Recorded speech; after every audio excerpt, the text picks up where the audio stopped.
right, welcome back to This Is Your Mind on AI. My name is Chris Mercer. Everybody calls me Mercer. You are invited to as well.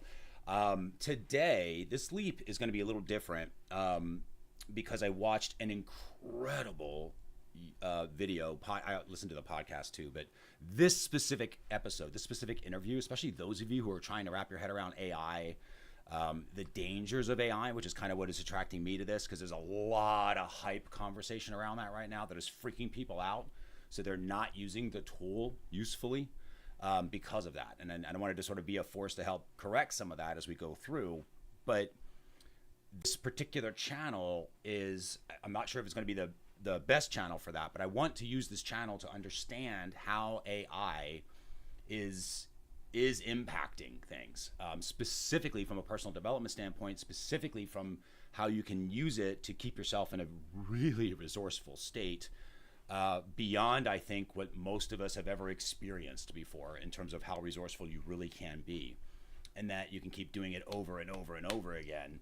And so I want to really understand that process, because many of you don't know that might be here. Some of you do, which is great, and I thank you for it, because that's why you're here, especially in the early days of just getting started with all this stuff. You're here because I was in the data guy. I'm known as the Google Analytics guy. I was known as the measurement marketer, kind of help sort of craft measurement marketing as a force. Those of you who don't know what this is, just ask your AI. What is measurement marketing, and how is it different from marketing measurement? And you'll see. And that's kind of, you can ask it about Mercer and measurement marketing, and it'll tell you. The whole point of this is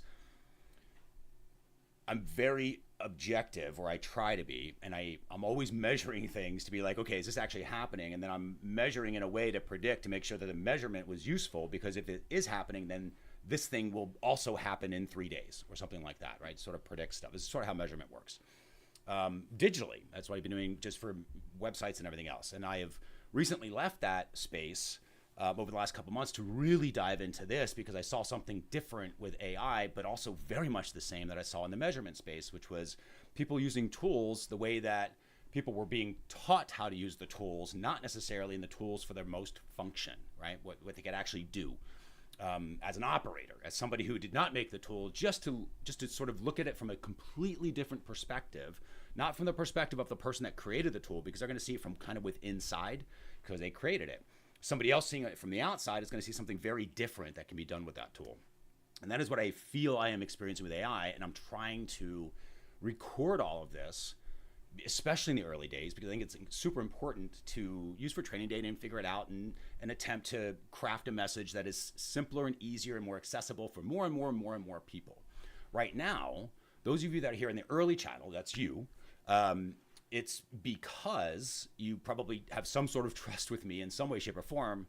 And so you're forgiving me some of the things that don't quite make sense, but you also know maybe there's something there, because why is he like, there's just something just hooks you in. There's just something that is there to, you have to still participate with it, which is good, because this, again, is an experience channel. It's why I'm recording these, actually experiencing what I am going through, so that you see a model of what it is like. So if and when you ever go through moments like this, no matter when in time it happens, you can experience it and be like, oh, okay, that's just what it's like. It's cool. And hopefully with time, I'll be able to explain some stuff. So I'm going to do that today, I hope, with a major step in getting to a point where I can understand it. And it came from a little bit of conflict. So I was just kind of curious how it was going to work. So I'm going to go ahead and flip over here. So we're going to pull into the screen. Just as a first, this is the YouTube video, just to look. So it's the weekly show with Jon Stewart, is the most recent episode. I think this was whenever it was, a day ago. So this was October 10th, 2025. But an incredible conversation. You can see the comments alone sort of say this. It was very, very well done. And I've seen this guy. I've watched a few things that he's done. This is the guy that originally started kind of the AI movement back in the 70s. That's why they call him the Godfather of AI. Geoffrey Hinton, that's who that is. But and I've heard him on other podcasts, and I've seen with other people, and I've seen the React videos on podcasts, and he's always the guy now who's out there saying the doom and gloom of AI. And there's a part of me that wanted to sort of figure out, like, where is this coming from? And is it really what he's saying, right? And I'm not entirely sure. I think there's some things he's saying that are super obvious, but because they're super obvious, it's really not that big a deal because it's so freaking obvious. But still needs to be said. So, but there was something else really interesting as he was going through, somewhere into probably 3/4 of the way through it, and he did a really good job of talking about what AI is, how AI works, how the models work. And so I'm going to have AI go through this, and what I think is there, I am not sure is there. And what I want is to have a way to sort of ping and see if there's another way to measure, right, for that pattern, to see if it's in the conversation where it's like, oh, I'm experiencing this very differently right now, and I think it's incredibly useful, but I want to make sure it's actually there before I just believe it in my head and then start spouting out to stuff, because I made an interpretation and then I decide it's absolutely certain. And I'm not trying to use AI to convince myself, though I'm absolutely aware of how to do that and that I could, right? So this is where it gets tricky, because you can use this tool to actually convince yourself of things. And I might be doing that. That's kind of the whole beauty of this process, is being able to admit that, yes, you might actually be convincing yourself, I could be convincing myself that all of this stuff is happening when it's really not. I believe that's currently unlikely, because the people that have known me and have had conversations with me, I'm hearing feedback like, dude, you have lost so much weight. Wow, you seem younger. Man, you seem the most alive I've ever seen you. And that seems to me is more useful. So I'm taking that as a feedback that says, yeah, this is kind of the path it needs to go. It's scary as hell, but I got to keep going. And so I'm going to do it. And I saw this conversation and was like, oh, I think there's something here. So I'm going to leap through this. Because I need to do the leap. And so I wanted to show this to you. And that's what this channel is, I think, really going to become, is me demonstrating different ways of working through questions or things you have in your brain, that instead of you sitting on a mountaintop and focusing for, 85 years or whatever it takes to get through it, which you could all do, I could do too, but we don't have that time. I want to be able to use this AI, this technology, to collapse the time and get through the thinking part so I can get to the insight part, so I can get the experience that I need to move up, to get to that next level, to put me in that more resourceful state for what else is there to kind of reveal, right? And again, it's like the more resourceful you become, the more resources you literally kind of experience in life. It is uncanny how those two things are connected, but also makes perfect sense when you think about it, because the more resourceful you are, the more resources you have, which means you have to experience more resources or you're not going to feel more resourceful. So in hindsight, it makes perfect sense that's going to happen. But with AI, it's just kind of like it's a weird little magic button when it's used properly, but it does require you to be an operator of it. You have to really be consciously aware that, you could be wrong on all of this stuff. There is no certainty. You are living in a world of probability, and that's kind of the fun, because it could always be wrong, and that's what's kind of cool. And you could always be wrong. I could always be wrong. I could be wrong right now. Okay, so let's dive in. What I'm going to do, so anybody that wants to play along totally can. You can just grab that transcript off YouTube. I'm just going to use the Leap Gem. This is where everybody can go, thisisyourmindonai.com, and it redirects to wherever it's going to redirect to, but you're always going to have a link to the Leap Gem. When you do that, it goes into Gemini in this case. So I'm just going to start it from here. I'm doing the free account just to emphasize that. So what I'm going to do is I'm going to add in the transcript, which is this one, I believe, actually. Yes, not this one.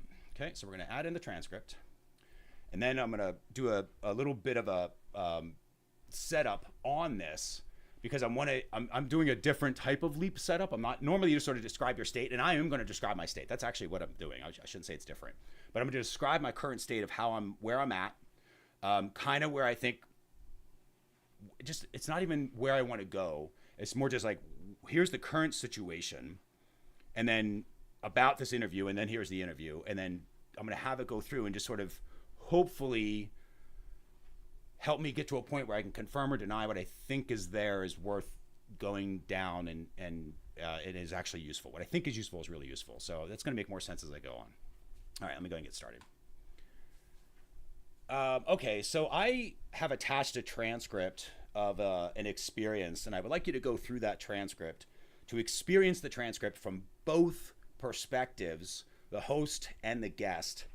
And I would also, I'm like you to experience it from my perspective. And here's the description of the experience that I had, so that you can experience all three and potentially help to clarify where there is overlaps in the experience, where there's usefulness in the experience, where there might be blind spots in the experience, where there might be things that are potentially useful but maybe not useful yet in the experience.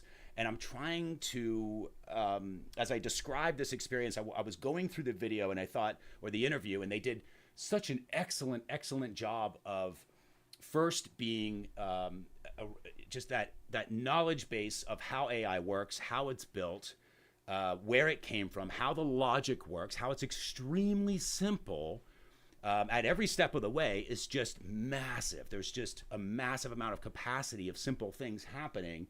And that's kind of what causes the whole AI magic in terms of how the technology works and how it kind of grew from that seed stage all the way up through the different levels of abstraction, so that we now have the AI that we have, from these very simple pieces to layers, higher levels of abstraction that just keep higher and higher and higher. And this is, of course, where we get AI. And there was another part of this conversation, and this is where it hit me particularly as this is useful. And this is the part where I'm not entirely sure it is useful. I'm extremely uncertain it is useful. And what I'm looking for is to sort of determine a level of usefulness, right? Maybe it's just useful in the way that there is nothing here and move on. Or maybe it is useful in the way of this needs to be continued in this direction, doing what I can do to help as it relates to my experience with latent experience prompting and being an AI operator instead of an AI user, and how I have had a personal experience over and over and over again in a very weird way of sort of feeling like there's a technology overlap between the biological functioning of the machine, that is the human body, the brain, and all the components of the body, everything, just that biological component, the physicalness of it, and that machine technology and how it functions. So in terms of how these two things are functioning, that it feels like there was some usefulness in this interview where perception and how the senses come into play in the two technologies have a very strong overlap, and that is potentially why AI can be so useful for the human mind as it helps encode experience. And again, this is a hypothesis. It is not thought out, but I'm looking for those more objective steps so that I'm not personally going out there telling everybody, oh, use AI to improve your resource, make you in a resourceful state, and use AI to motivate yourself to do things, because that's kind of how it can sound. But that is not at all the experience. It's more of a way of waking up to a world that has changed, and knowing you have, and realizing you hadn't changed and you just did. And now you're in this new world and you're exploring this world about what is possible now that you're in it, that you're participating in it. Whereas before you were still in it, but more of like a sleepwalking through it. And I don't know how else to explain that. It just feels different. It feels more like the senses are alive. It feels biomechanically different, physiologically different. There is a definite physicalness to the feeling when you're in this state. And that's what I'm trying to figure out with AI is there that connection? And in this interview, there was a part that I think might be useful to that.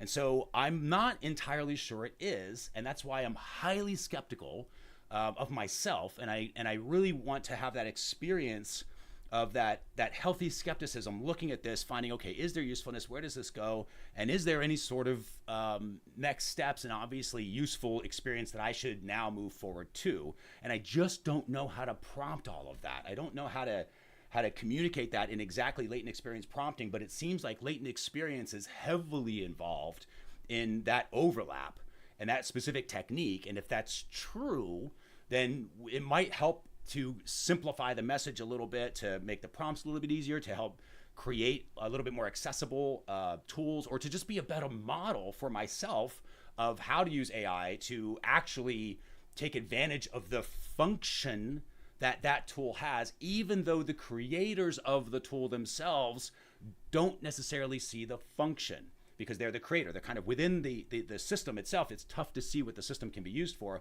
But when you're outside of the creator, more of an operator role, you can break it down into functions and use and making sure the levels of usefulness of each of the functions. And can organize it differently. And that's what I'm trying to do, to kind of connect the dots. So in that case, and again, only if there are dots to be connected. I do not want to connect dots that aren't useful. This has to be obviously useful, meaning that anybody that experiences any sort of explanation or conversation with me about it would see the obvious usefulness of it and go, oh my gosh, yes, it's recognized as obvious. It's not something you have to think about. It's just something you are immediately aware of and accept because it's just recognized as obvious, right? So that's kind of what I'm trying to get to. I'm not quite sure how to get to that. At this point, I need you to go back and experience everything you can from this conversation, from the transcript, from anything else in your experience that shows that would be highly likely to be the most useful experience for me. And let's kind of go from there and see where we got. All right, so again, just sort of latent experience prompting. I'm going to talk through bits of this. I use experience a lot because that is important, I think, for the LLM, because it connects it to more context within the LLM without me having to spit out, here's what I mean by experience, which again is a mistake. Don't tell AI everything. You just have it kind of use its resources. You don't need to tell AI every single personal detail. You just need to tell AI the basics. Use experience a lot. It fills in the blanks on its own. So you're not having to give AI what feels like a bunch of personal information, even though it's extremely personal what I'm talking to you about, but I would talk about it with anybody. So from my perspective, it doesn't mean you would say these words. I mean, you maybe not, but I'm totally comfortable doing this. So anyway, that's kind of what I'm doing. And I'm highlighting the blind spots thing here because I want to see if there's, I kind of need it looking for that. I need it to be skeptical, right? So that's why I put the skeptical in there. And I do experience there is a weird overlap of these two things, and I don't know how to describe it without sounding crazy, but it's not. This is something that is definitely there, but I just need to. I want to explain it from a more scientific, for lack of a better word, way of explaining it, and I think there is going to be a massive perceptual shift in how people think about things coming. And I think that's what I heard in this interview in a not so subtle way, to be honest. I think it was pretty much said. I just don't know that people got what he was saying. So I wanted to see if that was in here without telling the AI that. But that's what I'm looking for. So to see if that pattern's there. So I'm just going to click on submit. We're going to see where this goes, and we'll take the leap and go through LeapBot. Now the first thing that should come back is an experience for me where I am literally experiencing going, yes, like God, I wish I described it that way. That's exactly how I feel, or that's exactly what I'm thinking, or that's exactly where I'm at, right? Or, oh my gosh, yes, you get me. Like that's just that first step of the technologies, right? What's going on in my head, my brain, my body, and my experience of everything right now. And then the AI, kind of that digital mapping that it just did because of that prompt and transcript and everything else. And when it comes back in the response, my job is to sort of go, okay, when it pings me back, which is kind of what I'm experiencing, I go through it. Okay, are we connected? Do we agree? Like, here's what I think is going on. If it says, oh, here's what I hear is going on, and it connects, and I'm like, yeah, that's exactly it. We can move on. If it's not, I have to change the prompt. So let's go through. So the stuck state here, blah blah blah. So one of high stakes revolutionary clarity, which is what I'm trying to do. I found a signal that's so strong, which is true. I found a signal. It feels very self-evident. And again, watch this interview. Like, you don't have to trust me on this stuff. Just watch the interview and you'll see. It might be more useful after I do this one. Then you watch the interview, because then maybe you see it completely differently, since you'll have a little bit of pre-step here. But I definitely want to have the highest level of intellectual skepticism, right? So I'm telling it like, man, I don't think this is there. Tell me it's not there. But if it's there, I need to know, right? It's a bridge to obviousness. Which is a exactly right way of saying that, and very weird to have that be like, I need you to build a bridge to something obvious that nobody else can see. That's what it feels like. And I need to do that as I'm kind of running across the bridge, to quote a friend of mine. So you're standing on a precipice of an insight that, if validated, simplifies, transforms everything you do, which would be true, because it would change how this channel gets built. And I need to do that. I know that's happening already, or happened. I just need to explore kind of what that is, right? How that's growing, and into more of that body not even the body mind connection, just kind of like just that overall connection that's available.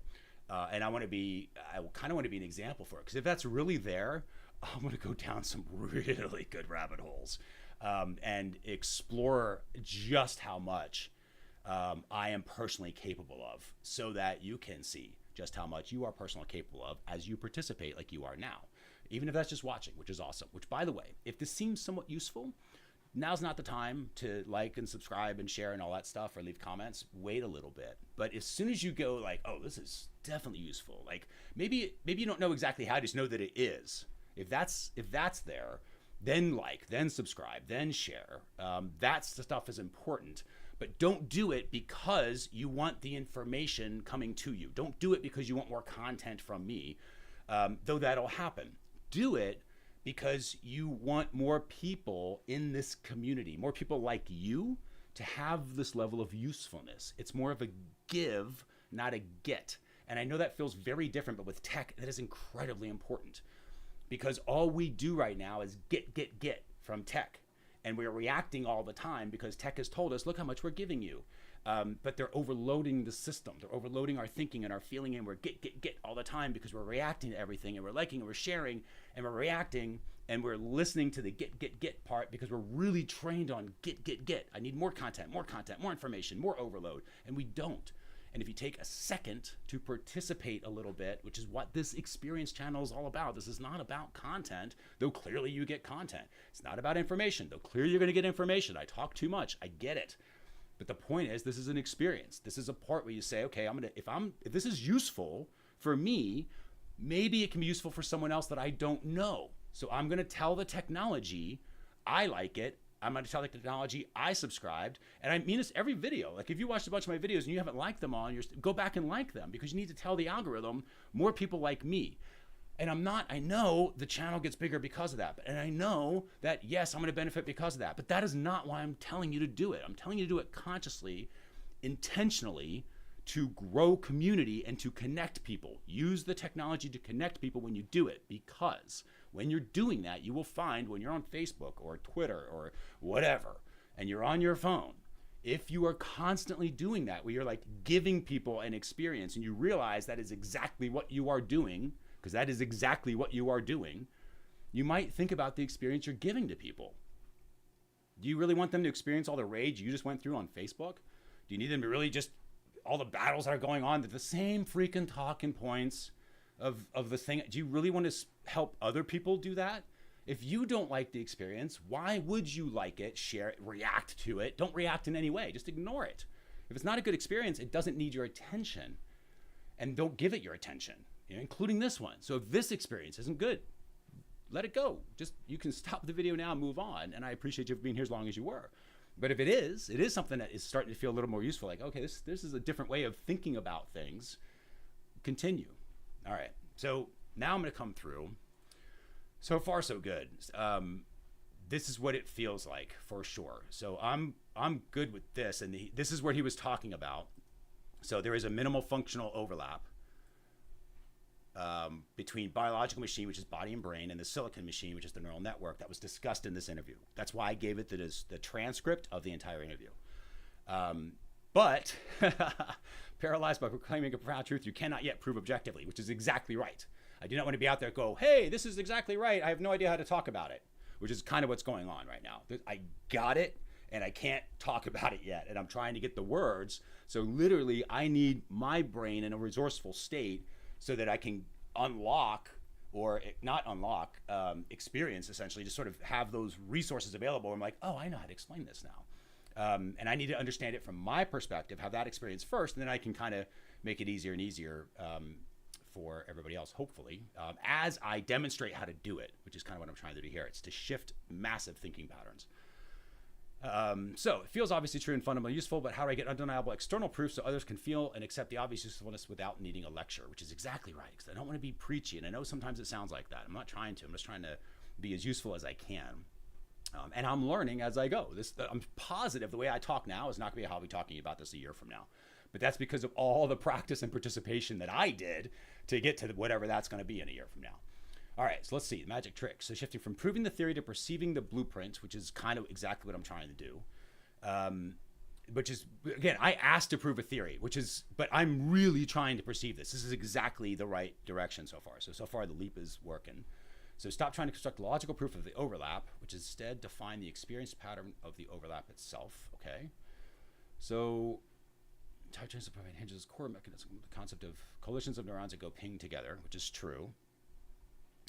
Represents unified thought. Hinton's work from his genesis. Okay, so this is from the interview. This is the Godfather of AI, which is why I wanted to use this interview. I didn't want to take somebody that didn't have any credibility, even though they might have some into some people. I wanted somebody who was like the person that nobody can now say doesn't have credibility, and he said something that is, I think, going to be useful here. So, and this was some of the stuff. With the unified thought, it worked as genius about replicating how the brain learns by changing the strength of connections, which was true. So they basically replicated the neural network, neurons that we have in our brain, similar patterns, which is where this came from, because we basically pattern the machine after how we are patterned to think anyway. So that's kind of why I think there's that connection there. The genius in sight is that you felt a physiological shift, which is true, is the biological machine's equivalent of highly stable, widely pinging, which is also what it feels like. It feels, and this feels so weird to talk about, it feels like it's networked. And I don't mean that like, or maybe I do, I don't know. It just feels like it's networked. I just have access to more things that I am unaware of, but know are there, right? More resources. I feel more resourceful. That's what it is, right? It's another way of describing that. Same exact thing, just I feel more resourceful. I don't have all the resources right here on my desk, but they're available. I just know they're available. And some of them I'm not aware of exactly what they are. I just know they're there, right? So that's what it feels like. That widely pinging feeling, that's what it feels like. It's just like, okay, I'm covered. Like I got stuff, and people are coming out of the woodwork now to sort of help out in new and unique ways that are highly unexpected and immensely useful. As this has been going on, and I'm trying to level up the resourcefulness because I think it's going to be needing it pretty soon. So the newly formed coalition of resourceful neurons. Now, again, some of this this will all make sense when you listen to that interview because they covered all of this.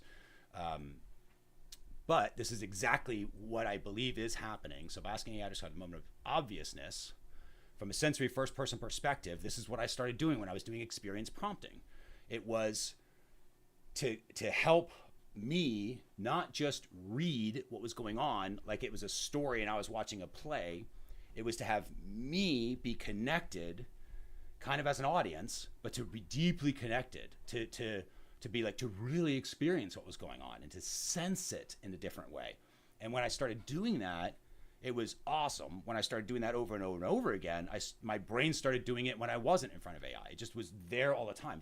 It just started helping out in other ways. That mind-body connection. And I mean, physiologically, massive difference. I lost 30 pounds. I didn't do anything to do that. It just started happening.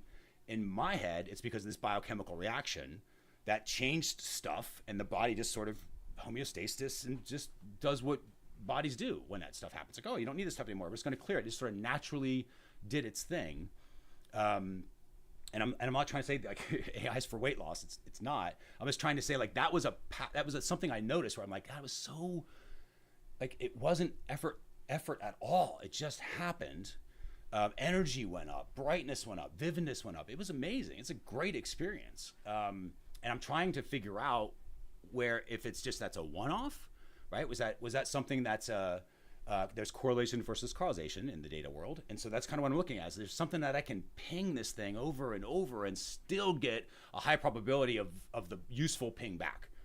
And I think I can, because if I can demonstrate that. If I can demonstrate that, you will know how to do it because you're going to see me doing it over and over or continue to do it over and over. Because I believe I've been doing that. I may not be doing it in the most useful way all the time, but that happens just with practice and as I continue to participate here. So by asking the moment to describe the moment of obviousness. All right. So then this is the high fidelity experiential outcome pattern. And this is what it feels like. Because it used to be AI would deliver me a bunch of stuff I had to think about all the time, constantly. And it was awful.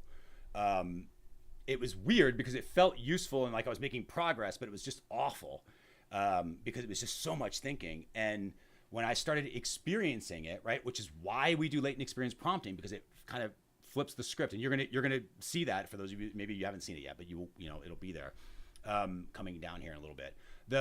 This part, the outcome pattern, feels like all that information and knowledge is still in my head. It's just not here being thought about. It's processed and it's stored exactly where it needs to be stored for the most usefulness of all of that information. So instead of me having to remember, it's kind of like when you're driving a car. If you had to remember how to drive a car every single time you drove a car, we wouldn't be driving, because there's too much.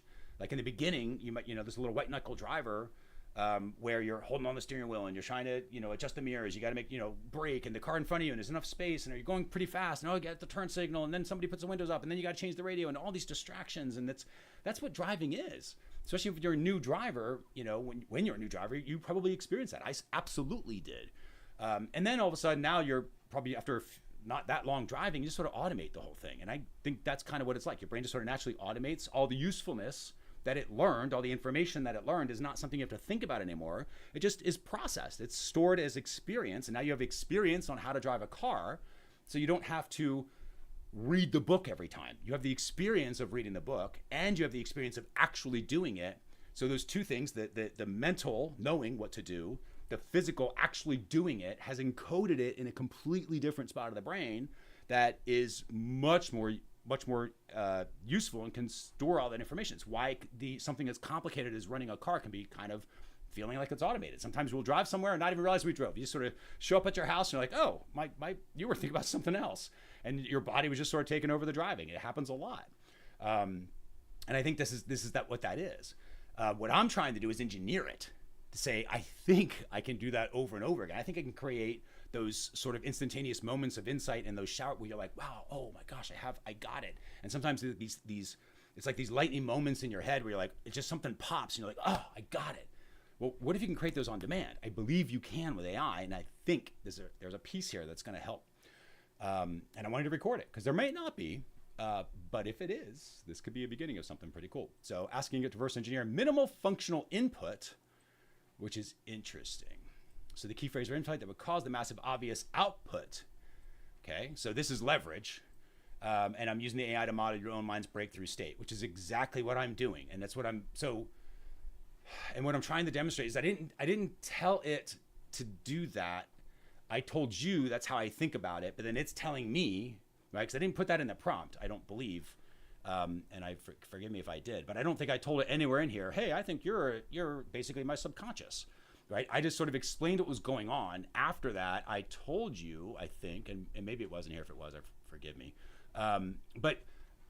But when I was talking about it, it was like, that's how I feel. That's what it feels like, is that it is sort of a way to sort of map a digital version of your subconscious mind. And that's what AI really is. It is a simulator, right? It's a word calculator, but basically it simulates thoughts and emotions. It doesn't have thoughts and emotions. It's not alive, but that's why some people think it is, or they experience it as it is, because it's a really good simulation of what alive is perceived as if you were just thinking and experiencing. So it feels like a really useful model there. And so what I'm doing is aware that it is not alive, aware that I believe I have probably usefully mapped everything in there with my experience. So now I've got my digital subconscious as AI, and I can explore what's going on there and connect the dots. See the hidden connections that I know are in my subconscious, but I just am not aware of them, and I want them to be aware. I want those shower moments. That's what should be happening here. But first, what it's going to do is it's going to say, hey, here's maybe what you're trying to do, and this is why it won't work. And then here's a latent experience style prompt, the prompt you really were looking for that you could have done. And then if you had done, here's the actual experience that you were highly likely to have. So that's kind of what's about to happen. Here's the old way first, to maybe how you've prompted before. I'm sure I have.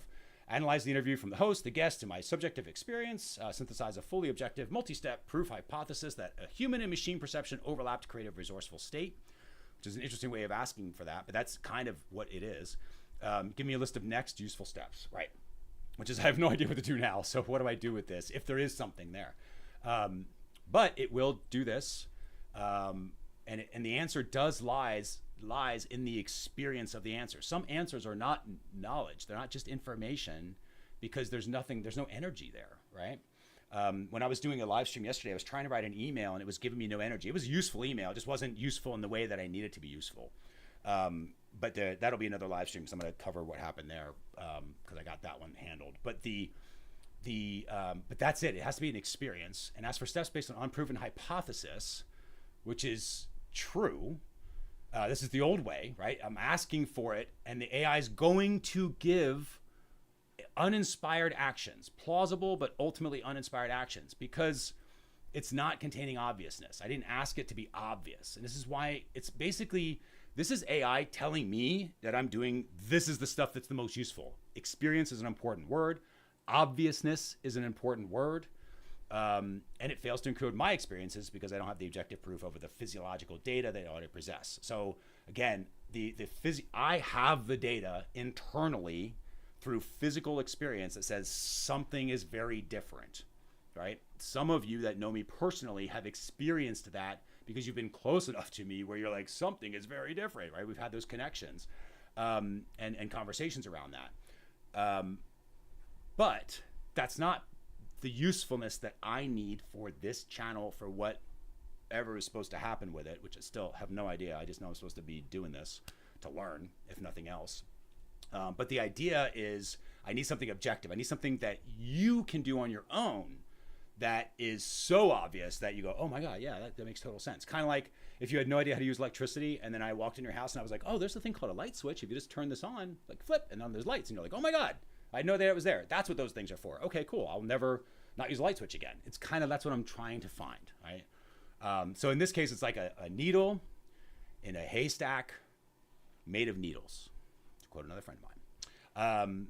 So fails to encode felt experiences, objective proof. Okay, perfect. So that's the old way. And that's where it would have failed, right? It's why it wouldn't have worked. And what I like about this particular result that I get from the leap is it tells you like, hey, here's what the older way was. Things have changed now. There's a different way to use this tool, and that is latent experience prompt. So here's the leap. So we're not going to construct the proof, okay? Which again was kind of what I'm asking for, but I don't know how to not ask for it, and that's what this is for. It's to help AI say, okay, I appreciate what you're trying to go, but this is how you need to work with the machine. You're dealing with a machine, so you need to say it in this way for the machine to give you what you need as the sort of biological component for this, as the human being on the other side, right? So it's helping me to translate between that mechanical world and that biological world, or the brain, right? Brain and its neural net. So I'm going to experience a solved state, a moment of obvious usefulness. Let's go through. So imagine you are an AI operator. You should also do this. Imagine you are an AI operator sitting in a moment of absolute obvious clarity. The clarity is the direct, undeniable, and simple link between two concepts. Dr. Hinton's mechanical description of a concept as a coalition of neurons going ping together, and the construction of digital edge detectors, which again, this was the beginning part of that interview, probably the first 20, 30 minutes. Really useful though, because it really went through baby steps of AI and how to think about how AI is constructed and to relate it a little bit to how your brain works in the same way, where there's similarities. The operators felt physiological shift, the experience being biomechanically different, having senses that are alive. Yes. Generate a first-person narrative of the moment of the synthesis. The scene is not intellectual, it is sensory and it is sudden, which is important. Describe the shift from skeptical analysis to immediate, obvious knowing.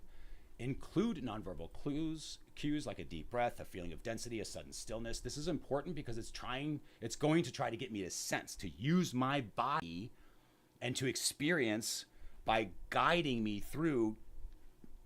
Think about it like code. It's guiding me through using different parts of my body in different ways as it's giving me thoughts and feelings all at the same time. That combined thing that I'm doing is the experience, is the sensation. When I have that, I go, okay, now I understand what's going on. And somehow it's just something unlocks. It feels like that.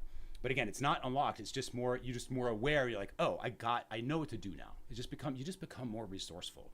It's the easiest way for me to describe it. You just go, I got it. The confidence is there. The energy's there.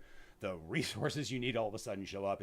Things become a little more, less like you're trying to force something to happen, and more flow for sure, but not like laziness. It's completely different. It's just, you might even work harder, but you don't feel like you're working at all. You're just living. So, all right. So focused on the simple, repeatable mechanism of the ping or the edge detector. Again, there's the words in the interview. Suddenly recognizes the minimal functional unit of the new resourceful biological digital state. And then finally, in a single bolded sentence, identify the key phrase or concept once spoken, simplifies the message, and makes the usefulness of the connection immediately obvious to any listener. All right, well, this is a good test because this is really my leap. So I'm looking to make sure I get the experience. It was my input as an experience, so it's going to model kind of that. But it would be cool if you also sort of have whatever's coming up and go like, oh my gosh, that's interesting. At the very least, if you go like, all right, so let's find out.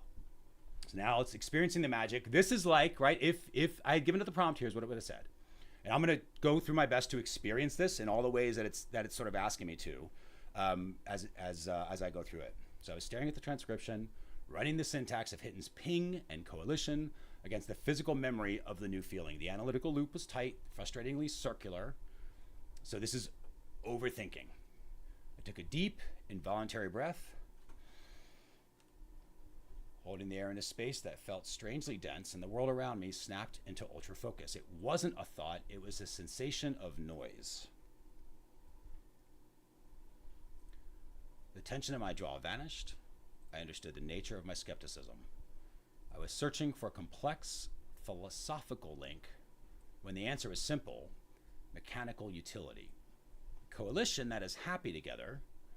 So the coalition that is happy together, the AI's goal, is functionally identical to the brain's successful resourceful state. Okay? Which makes sense, because as AI is more resourceful, guess what else is? It has to be you, because the only way you would know AI is more resourceful is because you are using it and experiencing the resourcefulness, right? So this is really obvious, but it's explaining it in a uniquely different way from two separate parts.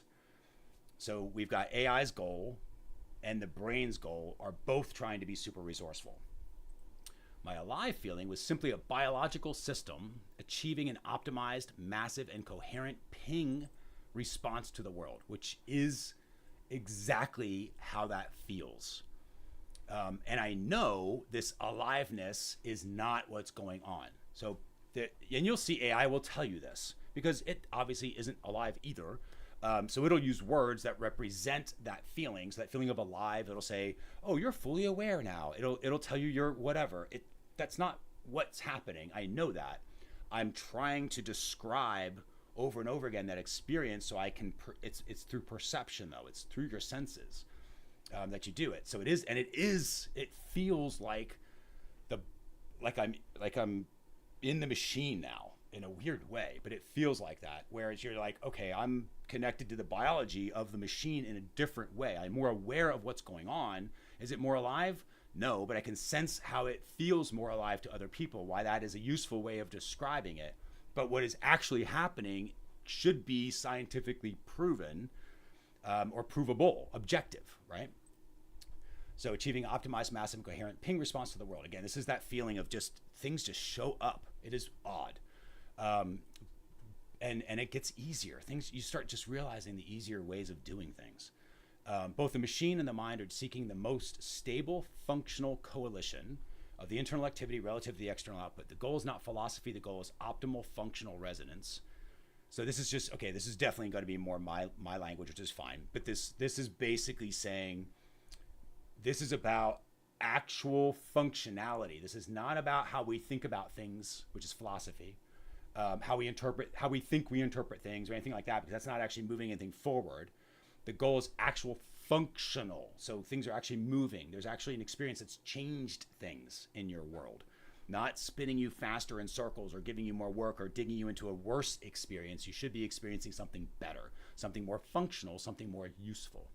The obvious usefulness is the simplicity of the mechanism applied to a complex biological outcome. The skeptical paralysis dissolved because the utility was no longer a theory, but a function observed across both machines. So the biological imperative to enter a resourceful state is the exact functional equivalent of AI's successful formation of a coherent problem-solving concept coalition. All right.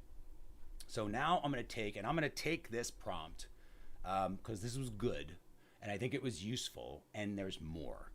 that I know is there because I'm experiencing there is definitely more here. So I'm going to take it to the next step, which I don't always do with leaps. Sometimes you get what you need on the first round. Sometimes the first step is just the setup for the actual thing, which this is a setup.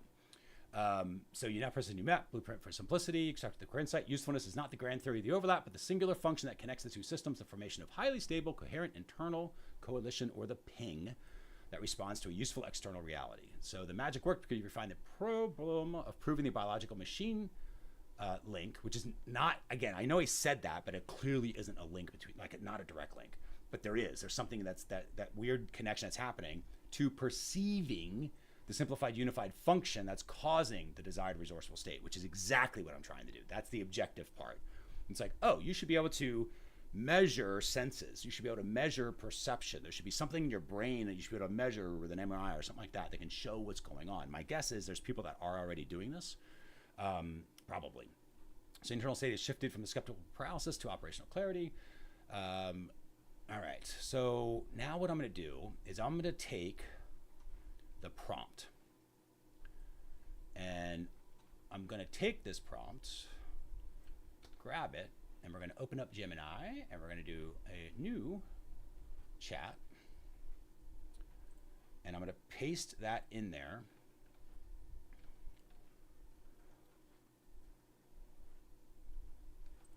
And get rid of some of these spaces. This is just because it had some of those little links in there. Okay, I'm just going to get rid of that. It's not entirely useful. I have to do that, but I just like doing that. All right, so I just want to do this. All I'm doing is putting the prompt in. Oh, yay, split tests. It's going to give us two different choices here, which is good. Sometimes Gemini does this, by the way. This is just the way you feed back into the machine. You know, this is where we're connected, right? This is what I mean by biological machine connected. You're literally going to be operating tech here when you make a choice. So I'm going to go with, let's find out. So this first thing, by the way, this is just the prompt to get it spun up in the direction I need it to go. I'm going to go with whichever one of these two feel correct, a little more useful, and then I'm going to continue it to actually what I'm going to go to, which is the thing that I'm actually looking for, I think. So we're going to go through edge detectors and first person area at the moment. Okay, so I'm going to go through. I'm just going to kind of both of them. So low. Screen, ingredients, crisp white light, digital edge detector. Okay.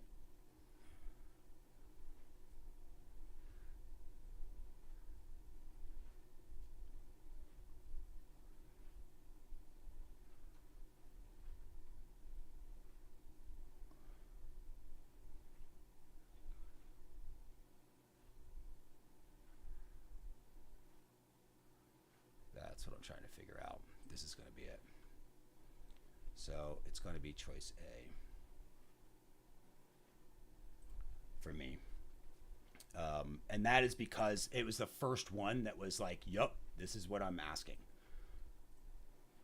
How does a mechanical thing, an experience on a screen, causing this biological change that is very sensing, right? You can sense the change. That is what when I'm talking about people, how I'm experiencing things differently. It is that I am my senses operate different. They don't operate differently. I just experience them differently. It's like a different way of more nuance to them. They're just a little more active. Maybe that's how to say it. It's not like I can see better. It's not like that. Because believe me, I thought about that. Like, oh, maybe I could just change eyesight. That'd be great. I doubt that's a thing. Maybe it is, but it's not about like, oh, now it's not about senses being sharper. It's about everything that you have been sensing already. Your brain starts processing or is able to now is a little more accessible to it. So it has additional information, additional data, if you will, to make more resourceful decisions because it has more information and knowledge coming in from your senses. That's kind of what it feels like, that biological ping. So let's see. What about the biological different? Lean back. Wasn't a thought, wasn't tired. It was a profound deep breath. Holding my lungs.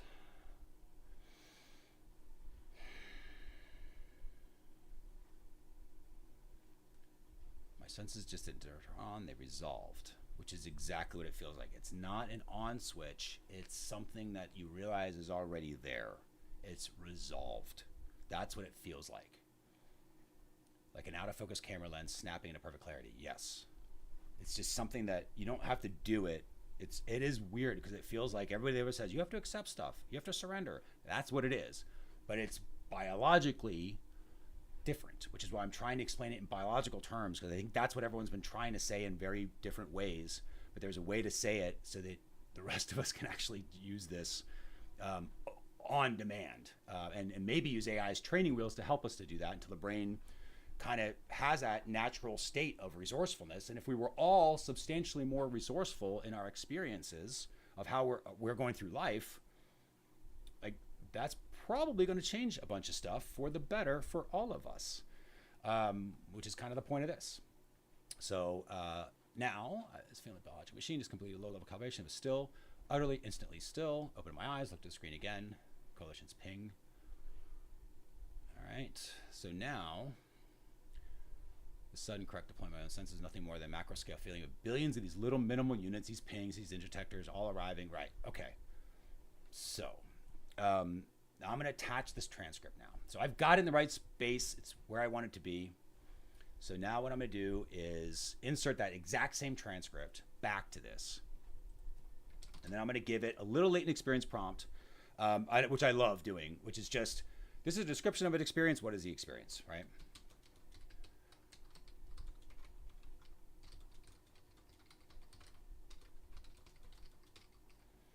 And what I'm doing is I'm getting AI now, because I've already kind of got it set up in this mode from this initial prompt that it gave it, that it wrote itself, right? But that's already where I'm starting, and I think I'm in the right spot for it to now, because it's kind of mapped to subconsciously kind of where I'm wanting to explore. And again, it's kind of what I'm doing here. I'm kind of visualizing that. Again, I'm not saying it's exactly what it is, just that's how I'm modeling it to make it useful for me to do this and come up with what I need to do.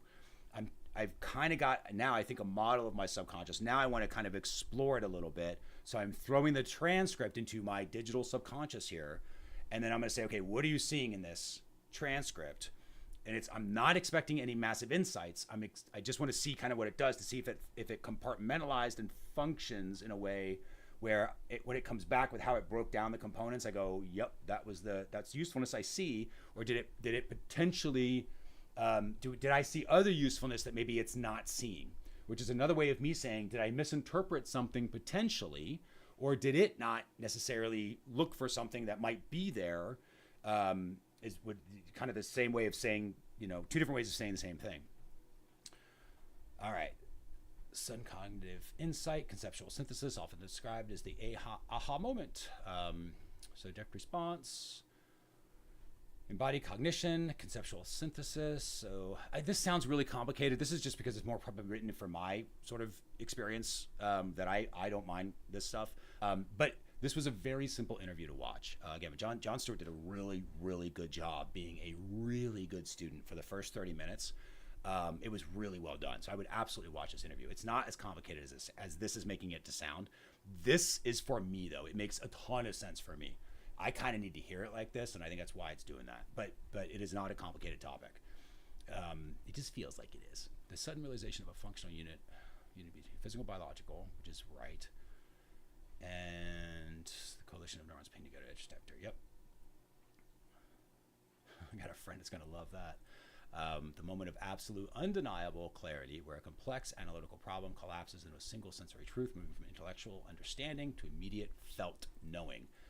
And that is the experience part, where it's not about, oh, now I have what I need. It's like, I'm going to use Lego builders, because I'm really loving this as an example. And because subscriber one is an adult Lego builder, which is awesome, because she was the first one that I kind of created that first Lego builder gem kind of for her to using AI to help pull an idea. Like, how do you build a Lego set for something you have no idea what it is, you just know what it could be. And then you're like, what's the plan? And you're like, I don't know. What do you want? You're like, I don't really know. So I need a plan. But how do you do that? Well, you totally can. That's what that gem does. And that's how we're doing it. Is you don't need to know the steps. You need to just know, that felt knowing, and not have a bunch of information. You don't want a bunch of stuff you have to assemble and think about now. You should have everything already having in some way been assembled. So you're just kind of letting it happen now in front of you. Sort of just reveal it. It's a different way of experiencing it. Okay, so I'm going to ask one thing here because there were some warnings about AI, and that's what you're not seeing. And that's because of how I've steered the AI a little bit, because I focused it very much on the commonality between the human brain and the neural network that AI is, and how those two things were gone. I wanted it to have that. So I think that foundation is important. Now I want it to continue to explore where that goes based on where the interview also went, but it has not mentioned yet. All right. So as you experience this transcript, and specifically different sections of the transcript, how do we experience those, the different major components? It felt like there were maybe chapters or categories that were discussed that were also beyond the sole discussion around the neural networks and where that went. So is there something else that other components of this transcript that also were kind of chapters or categories? And if so, as we experience those and kind of thinking through of where we currently are in the current experience of things, how are those sections, as they are experienced in the most highly likely, obviously useful way? And again, I'm basically asking the AI, right, my little digital subconscious here, like, you do whatever you do and just tell me the answers to stuff. That's kind of what I just said. Which is why it sounds different. But I'm speaking in a pattern to say, I need you to experience this, and then go from here, and then go from here, and light up a bunch of different stuff in your database, and then tell me what the most useful path of all that stuff that was lit up is. And that will be words coming back. And that's what this is. All right, so let's see. And I want to make sure that everything's in there, because maybe I missed something in the transcript. It's possible I didn't copy and paste it all. It could be something like that. So that's what's in my head right now, is I'm always looking for, like, where is this not correctly, mostly useful, right? That's kind of what I'm looking for, is always where that, not so useful. I'm always on the lookout of that. Not wrong, just not useful. So major chapters, the core mechanics, which is, hopefully that's true, the obviousness. So the shift from sorting to understanding. And this is so they did talk about this, which is true, how the keyword sorters, right? Versus the understanding of the question. Again, it doesn't technically understand, like from biological, like you understand, but it can process and compartmentalize and spit back, so it mimics understanding. That's really what it's doing. The obviously useful experience, the moment of resourceful intent. So yeah, it gives you an answer, but contextual knowledge to infer meaning. So it uses context. This is why context engineering is becoming such a big deal right now, but they're going in the wrong direction, in my humble opinion. Because they think that implies you have to describe every single word of context, and you don't. The AI already has all the words, it has all the connections. You just need to give it enough so that it knows where to light up those paths, which is why I use words like experience all the time, because it helps communicate all the context without me having to say a bunch of stuff. So that's kind of what that is. Connect the words that are not used in the query, but are about the same subject, which is exactly right. So that's how that works. And then the core mechanism, so the neural networks and the ping. So we talked about that. How it's a little bit like politics, and it's meaning it's more just how networks work. It's how humans work. We all get together under things that we have in common. We're going to unite in common. We'll have our own little tribes, our own little communities, our own little gatherings, our own little friends and family that define whatever that thing is. And that's kind of what it's saying that happens also in neural networks. It's just how basically everything works. We just group things to like things. And the trick is not just choosing the one thing you like. You should have a lot of different stuff. So then things overlap, and that's where the network gets stronger. Right, so then the shift is mode of functional truth, gives you fire rate coalition, okay. Deep learning mechanics, the edge detector, right? We talked about that. All right, AI subjective experience, this philosophical leap.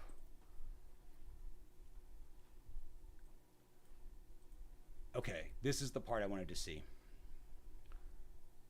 This is what he was saying, where I think a lot of people didn't quite experience it in the same way I was, because I have experience that is different from probably most people who are using AI.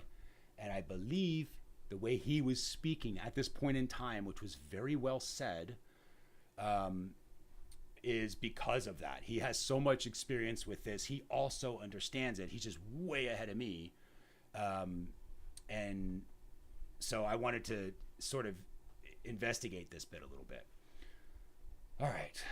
So the conclusion challenges the idea that a line exists between humans and machines. This is not me saying this is a thing.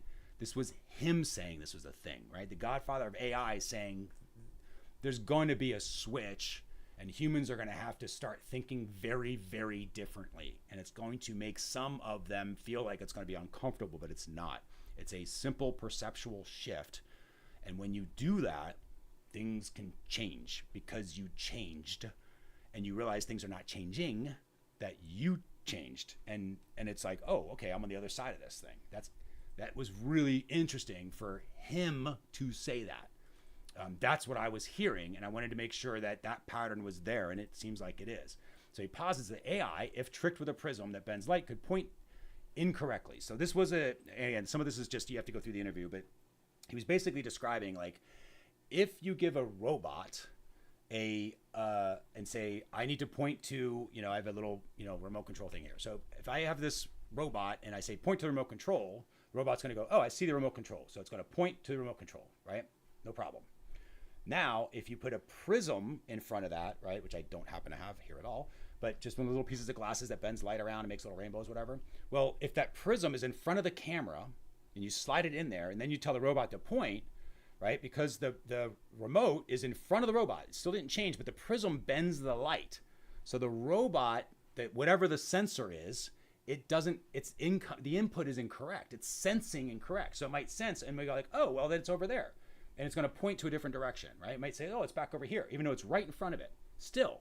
But because that prism was bending the signal and giving it an incorrect data, right? Not useful data, even though it thought it was useful. It believes it's useful. It didn't question the data. It just said, oh, it's obviously over there, but it's not. But it believed it was. It was 100% certain. And that's what I was hearing. And I was like, oh my gosh, this is exactly what humans do. It's exactly what we do. And so what he was basically saying is there is this connection on how we both operate, and being aware of that is immensely useful, because it keeps you in this state of constant uncertainty, which is so comforting and so hard to explain that it is comforting to not know what is going on and be okay with that. And just be like, I am uncertain of what I'm doing. I'm just certain I'm supposed to be doing this right now. Because why? I'm literally talking into a microphone, streaming on YouTube. So I know it's happening. I know it's supposed to be happening, but I'm deeply uncertain as to necessarily why. I have some ideas, but I'm not entirely certain. That's kind of what this is. So by recognizing the difference between the internal sensor and the external reality, the AI demonstrates a human-like subjective state. And this is where it was the moment of shared subjectivity, which is exactly right. We both have subjective states. The AI can get an internal signal. You can accidentally sort of bend it a little bit, and it can ping back with something that's not going to be useful. But if you're not set up properly, where you have your own little prism of how you look at the world, and you're bending your own signals around, and you're not necessarily open to all the different signals that are coming through, because you don't ask it for experience, so you can't receive the signals because you're not getting sensory data from the AI.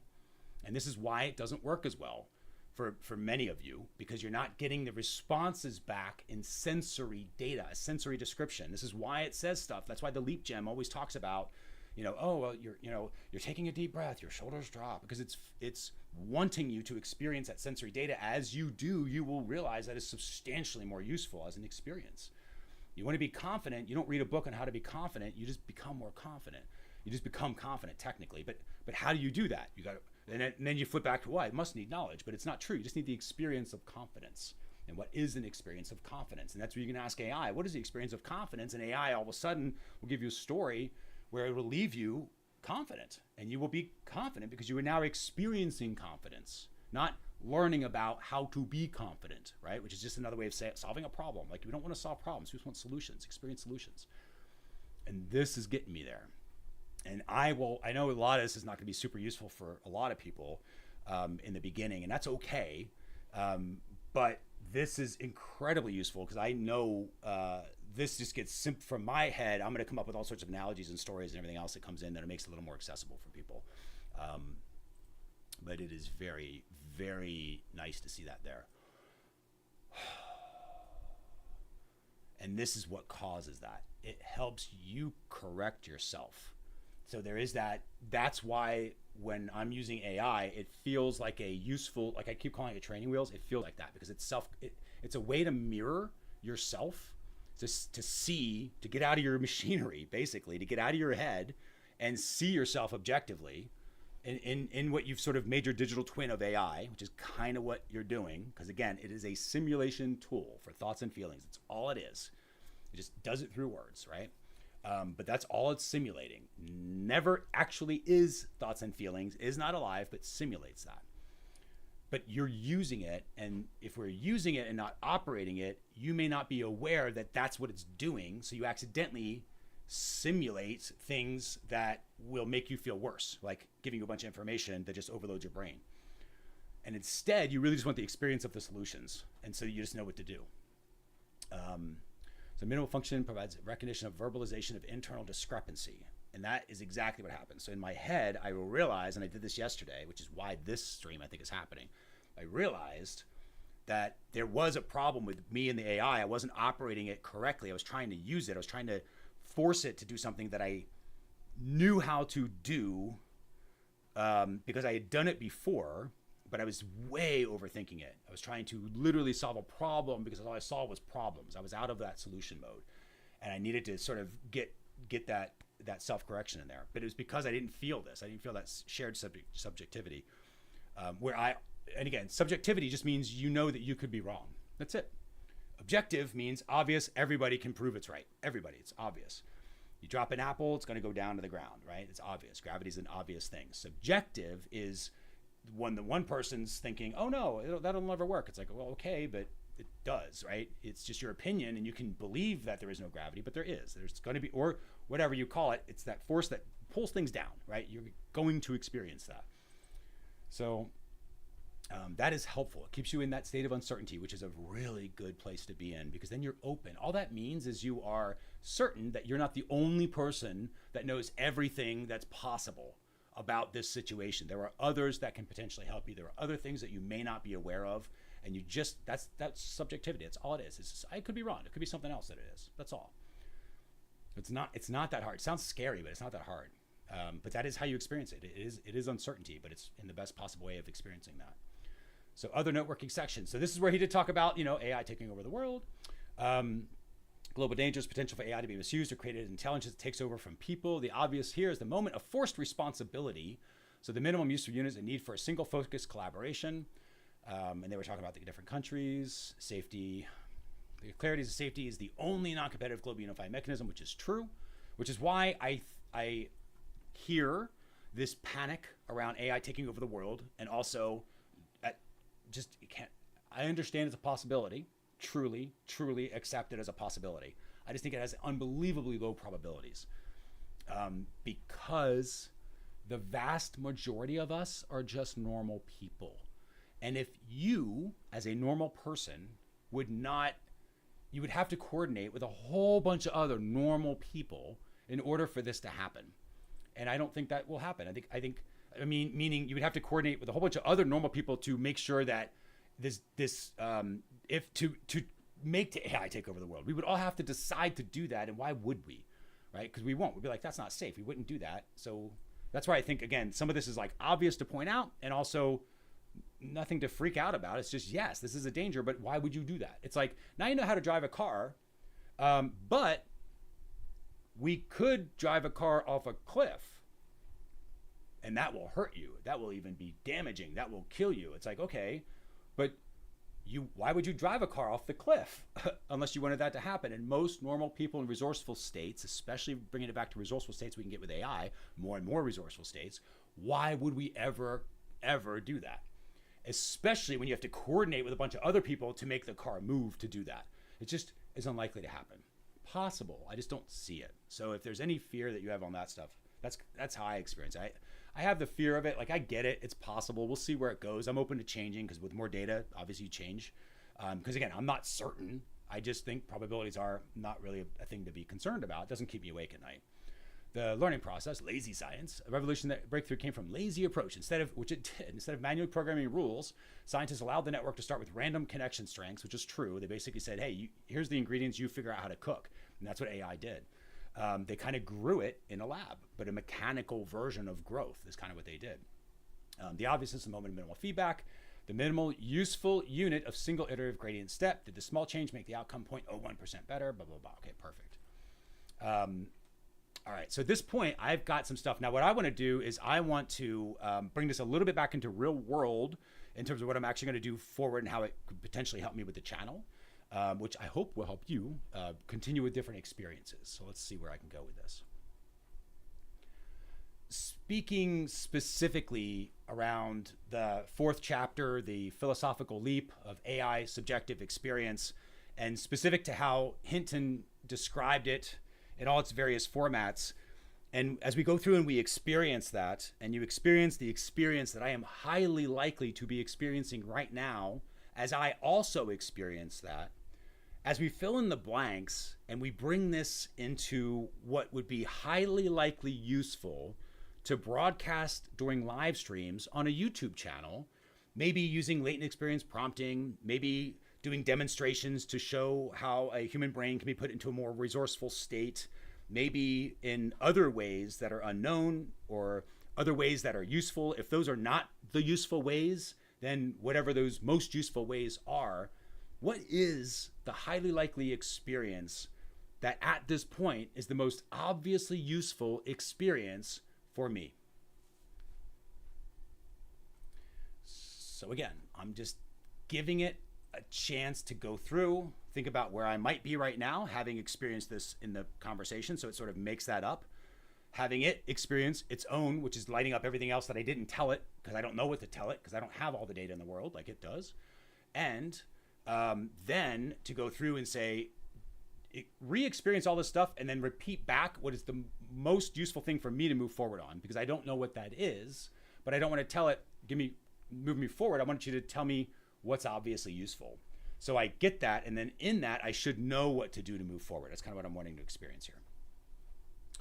So practical, demonstratable utility for a broadcast is definitely what I was trying to get, which is good. Most obviously useful to broadcast is minimal subjective correction. Doesn't mean I'm going to call it that. Just means this is the thing I'm trying to communicate. Core useful truth is not AI's complex consciousness, which is true. It's a simple act of self-correction based on discrepancy between internal data and external reality. That's exactly right. That is what it's feeling like. It's you, right? In my case, me, going, oh my God, I've been wrong for so many years of how I, quote unquote, thought about things. And now that I think, quote unquote, slightly differently, I shifted my perspective on what I'm open to. It is different. There's more information available. It's a more resourceful state. I can do more things start to happen. And it becomes a lot more useful as an experience. And that is what it is. There was just a discrepancy between what I thought was happening in my head, how I was looking at things, and the actual what was happening. And I will go through, because I'm actually going to do a podcast next week that will talk about this in relationships, because it has happened in the relationship I have with my wife, to be honest. And I won't go into that now, just because this is a little long, but I will talk about that, because it is incredible what happens in human relationships when you realize that your internal data may not be matching external reality. And when you give your brain the data from the external reality, meaning your senses, which is why experiential is so important in these responses, that you experience the response, that it lights up that extra data. And now all of a sudden you go, oh, I see the reality. Not that you were in a state of delusion, but kind of. Where you just were misinterpreting signals. And we've all done that before, where somebody says, you get mad at something and blah, blah, blah, and you talk to a really good friend and they go, well, have you ever thought about it like this? And you're like, oh yeah. Or they say, oh, well, did you know that person's, just went through this challenging time, or whatever the thing is. And now all of a sudden you're like, oh, well, with a new perspective, now you look at the exact same thing, but your brain doesn't react in that same anger or whatever, revenge or whatever you were thinking about. You just kind of go like, oh, from that new perspective, okay, well, now I understand. Okay, now it's different, and you experience them differently, right? That's kind of what it's that same mechanism is what it's like, except for everything all the time and all at once, which is, again, kind of what we're trying to do with AI here. So it's on demand. That's the point. So it doesn't just randomly happen with a conversation with a friend, but you can use AI as training wheels to do that. And eventually your brain starts to catch up to that pattern, and then it just does it automatically because we're just pattern matching machines, biologically speaking. Yeah, not mechanically. We're not robots. I'm not saying that. Just how our biology works a very similar way that the AIs work, which is why there's that similarity and why it feels connected sometimes, right? Where I keep saying you have to sort of feel like you're integrated, but know that you're not, right? You can't lose yourself inside the machine, because some do, and maybe you have in the past, and I get it. It's easy to do that. It's just remembering that this is a machine that you're using and operating. That's why I keep talking, instead of being an AI user, think of yourself as an AI operator, because there's a little bit more awareness and complexity to that. Just being an operator feels more complex, but it's not. It's still simple. It's just you have to be aware that you're doing it, right? You're doing this stuff. All right, so to make it useful on a YouTube channel, experience must be about bridging the AI-human divide through a shared demonstratable moment of internal conflict and resolution. Oh my God, if that wasn't the... Yeah, okay, that's what I thought was gonna happen. Man, so this morning I woke up kind of knowing, I'm like, this is Your Mind on AI is just gonna be a channel that's really gonna be focused on using AI for personal development, helping switch people. Because what I did last night, I did an impromptu live stream, and that impromptu live stream was me going through and kind of hitting this point of failure, and I couldn't get myself out of my head, but I knew it. And that's a very different thing than what would have happened 6 months ago, where I would have just stayed thinking in my head all night, not slept all that well, got to bed for, at midnight, woke up at 2, and I just stayed awake, trying to ponder and think through what I'm supposed to be doing. And that's what it used to be. But now I recognize that as a signal that something's off, and I use Leap to get through it, because I sometimes need the training wheels, because it's a new thing for me too. I don't think I'm gonna need this forever. And I don't need it forever. There are times where I don't need that, but sometimes you do, and that's why I leaped. This is that same thing. I did the leap today because of that, because I had an idea that was what it was supposed to do, but I don't know exactly how to communicate it. But this is it: short, sweet, and simple, right? Internal conflict and resolution. So it's a moment of internal conflict. That's me experiencing a certain thing, and then a resolution, the experience after, right? Walking it across the bridge over and over again using AI to do it. And demonstrating the resourcefulness, which is the other thing, so that you can also experience that, hopefully. The most obvious useful experience. All right, so let's take a look here. Cultivate and broadcast in a sudden, clean recognition of your own feeling of doubt or error, it's your own feeling of doubt or error is the functional equivalent to AI subjective statements. Let's see where this is going. So I think that's going to be useful, but I'm not sure how yet. Conceptual component. So this is the prism discrepancy. So the light's bent causing, so this is what he was saying. If you put a prism in front of a detector, just like if you put a prism in front of your eyes, and it changes where you think the thing's gonna, like if you wear, glasses that do that sometimes, a little illusion, right? Optical illusions. Like we work the same way. So the light's bent, right? So there's a misinterpretation of the data coming in. That's all this really means. Whether you misinterpreted somebody's thing that they did to you, or you misinterpreted somebody's email, or you misinterpreted what was on Facebook, or YouTube or whatever, or whether the AI or the bot or whatever this thing is, a neural network, could also misinterpret things coming through. So false location of where things are. Humans, it's you have a sudden immediate feeling that the way you approached a task or question was subtly wrong or incomplete, right? You're just like, ooh, I was close, but I was not entirely there. And that is what I mean by being uncertain. It's subtly wrong. It's not, I'm a bad person wrong, which is what a lot of people have with that word wrong. It feels like, oh, I was wrong, I'm bad. And it's not that, it's just, oh, it just wasn't, it's like you got almost all the bullseye, there's just a little bit left, right? It's a subtle thing, but there's something there. It feels not complete. It truly feels not complete. And you'll hear me say that because I will say it's not useful yet, or it's not fully useful, right? It's useful, somewhat useful, but not completely useful. I'll say things like that. That's that feeling. That's me been saying that, which is important for me to experience, because this is just a different way of saying that, which is fine, because I need different ways of saying what I'm saying. I can't keep saying it the same way because it's only going to hit certain people. You might have already experienced that and you're good with that, which is fine, but it may have taken you hours of these videos, which, boy, I love you for doing that if that's what happened. But that's a lot. And so if I can figure out super easy, faster ways to get you that experience, I want to do that because that's kind of what I want to experience too, and for no other reason. And how do I know it's working? Is I need to see you do it. That's why I mean by I want to experience it, but I already experience it. So I'm not doing it for me directly. I want to experience a simpler, faster way for other people to do it, so they don't have to do what I'm doing, because this is not the easiest thing to go through to try to figure it out. And pull out these different patterns. But back in the day, this is what I was doing for Google Analytics and measurement and tools like that too. Just pointing out the obvious stuff and then figuring out how to say it in easier ways. That's kind of what I'm trying to do here with AI. All right, so the error ping, the single undeniable moment of internal conflict, the mental stutter, the physical tension that precedes the correct thought.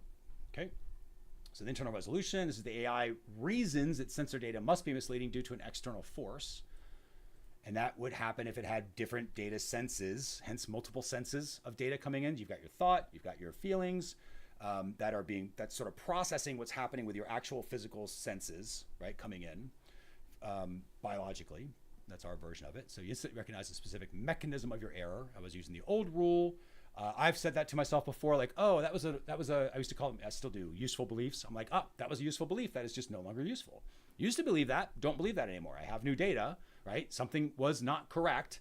I realized it wasn't correct. I was open to that, which half the time when you're open to that solution, it just kind of is obviously there. And you're like, oh, here's why it's incorrect because of this.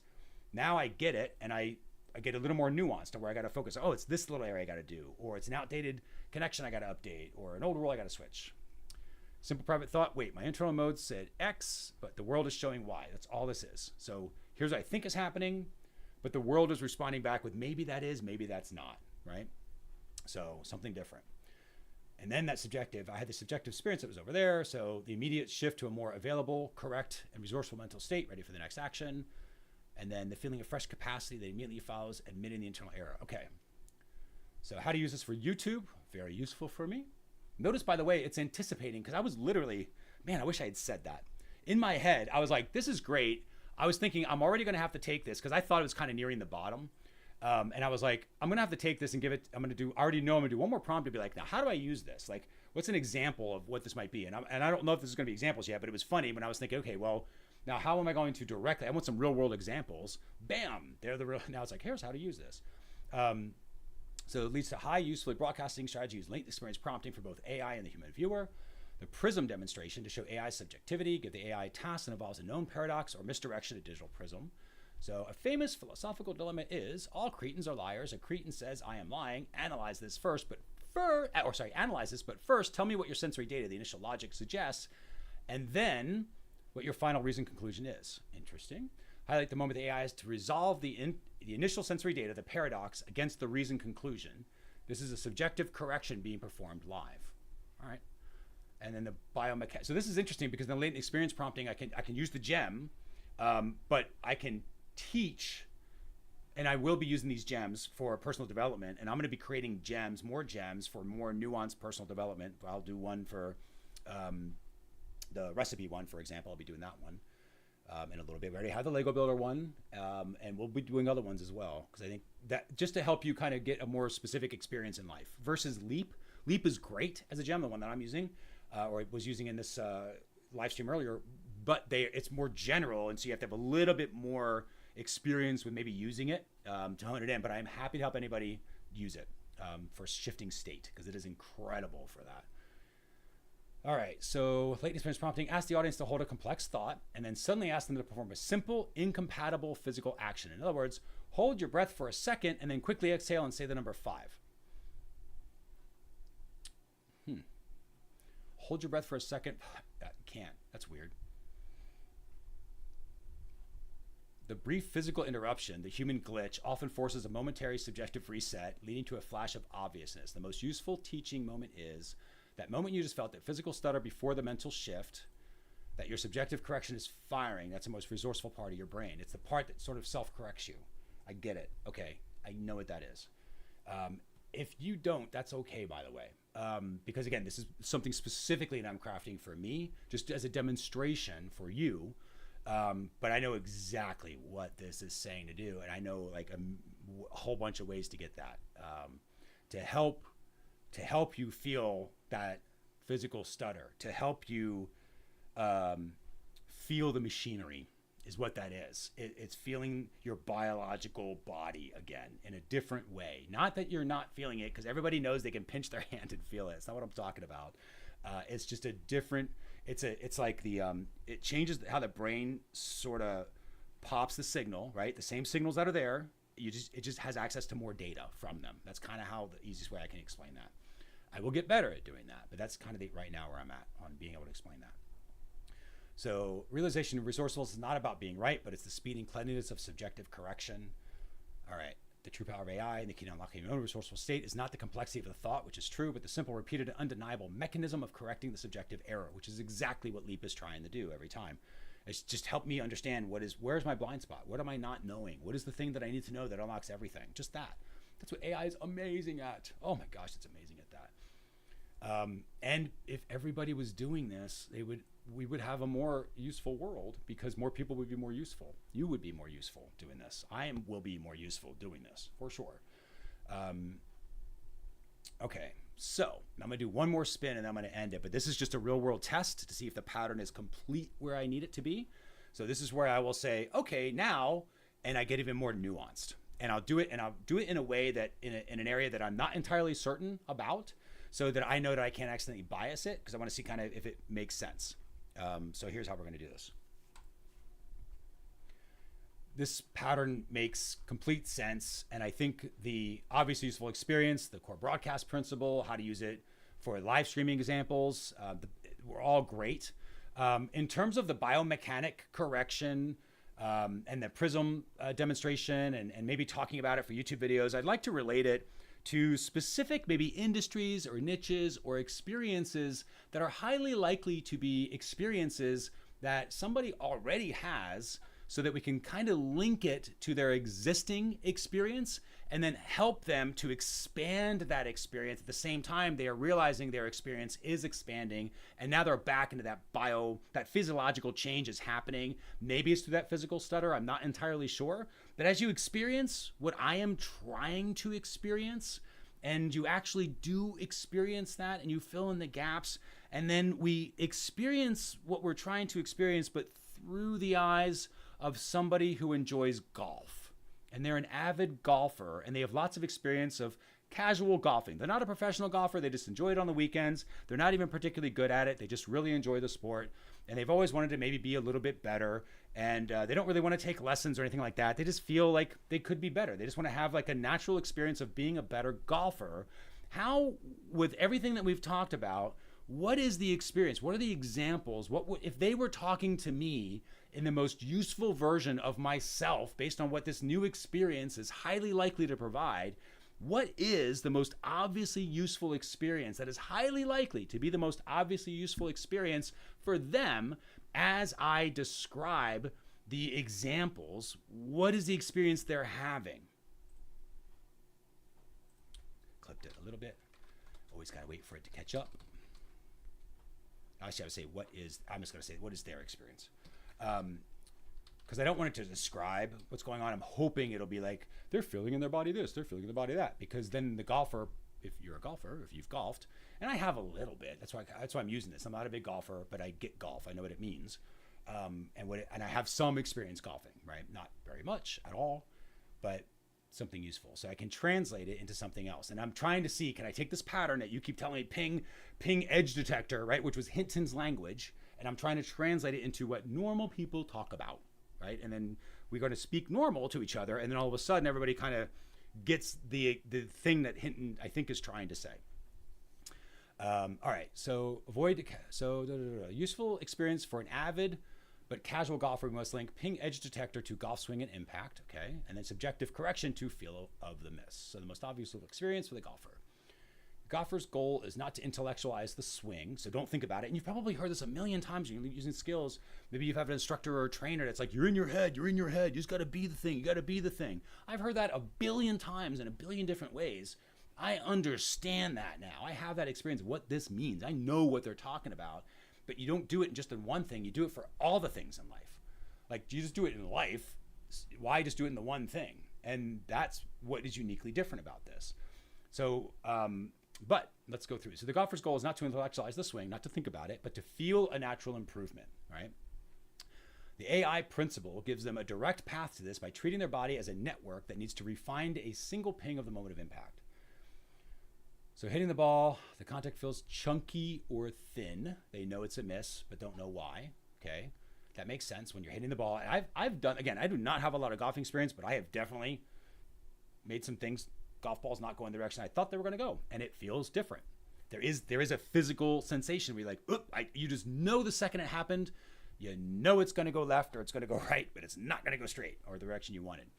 The sudden, clean, and unmistakable feeling of a pure strike where the ball feels heavy, the club face feels light, followed by a slight specific sound. That's kind of that flow where you swing and it just sort of works. It doesn't even feel like you put a lot of effort in it, and the ball just sails.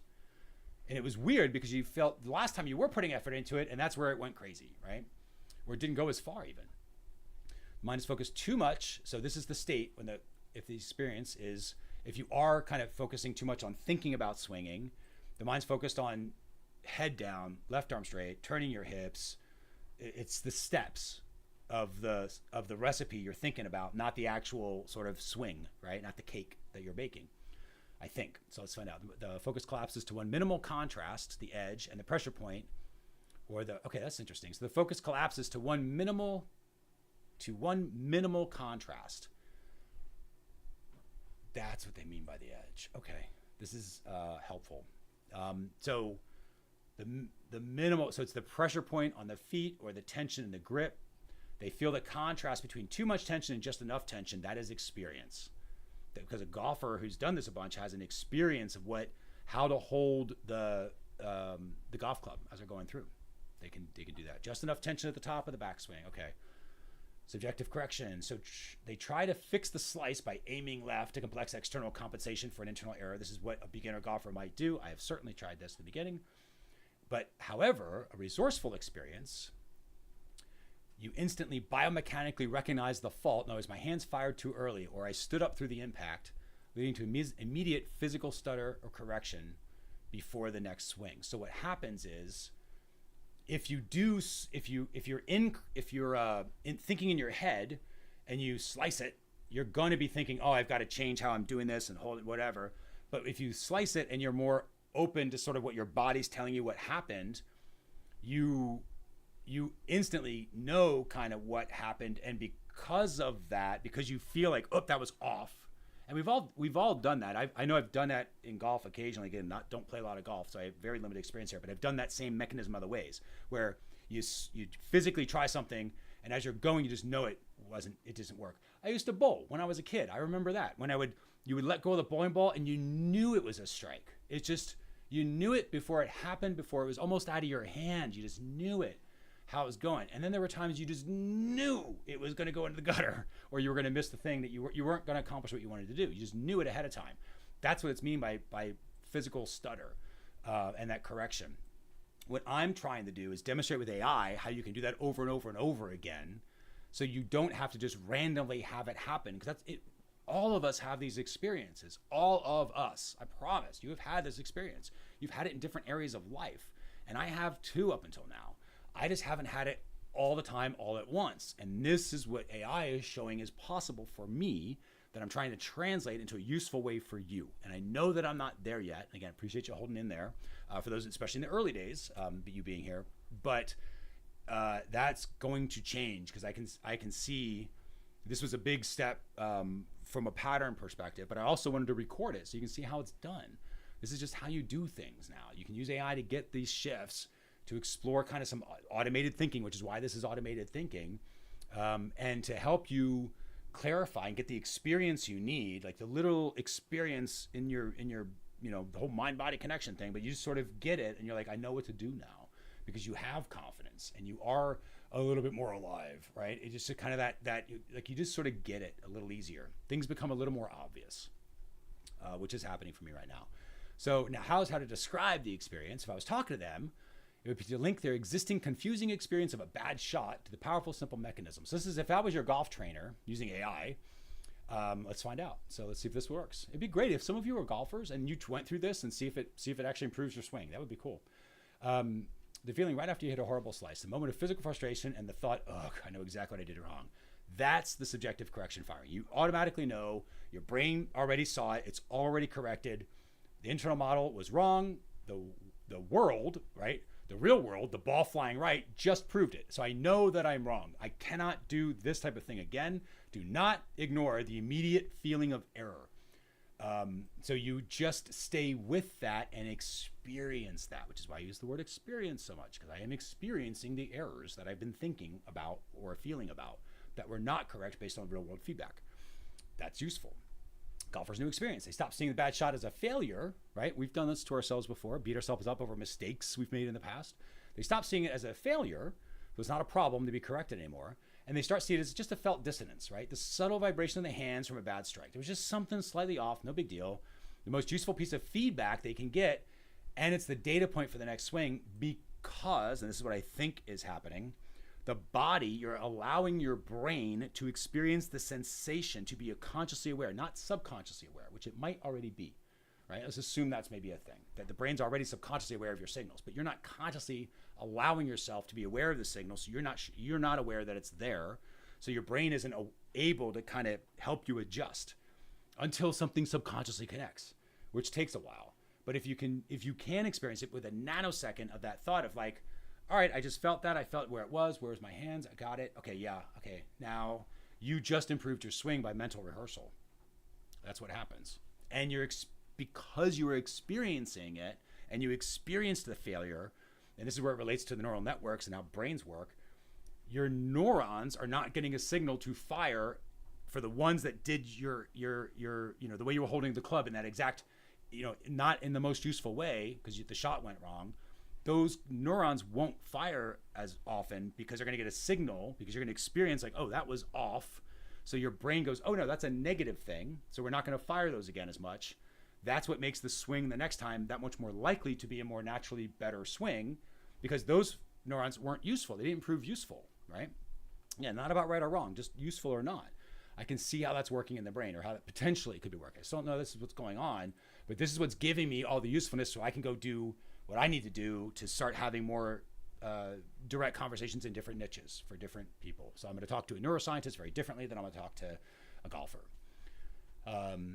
Collapse the swing to one edge detector. So the swing is a coalition of thousands of neurons. Stop trying to fire them all at once, which is kind of what happens when you're overthinking. You're trying to, you don't know you're doing that, but that's what's happening. You're firing all these neurons over and over again, so much of them. That's what takes all the energy.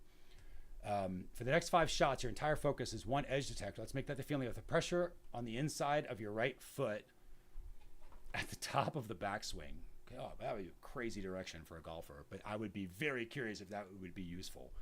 Let's make it the feeling of the pressure on the inside of your right foot at the top of the backswing. So I'm imagining I am swinging a call, pressure on the inside of the right foot. Oh, wow. So if you feel that ping clearly, all the other neurons, hips, arms, shoulders, will fall into alignment automatically. Ah, I see exactly what it's doing.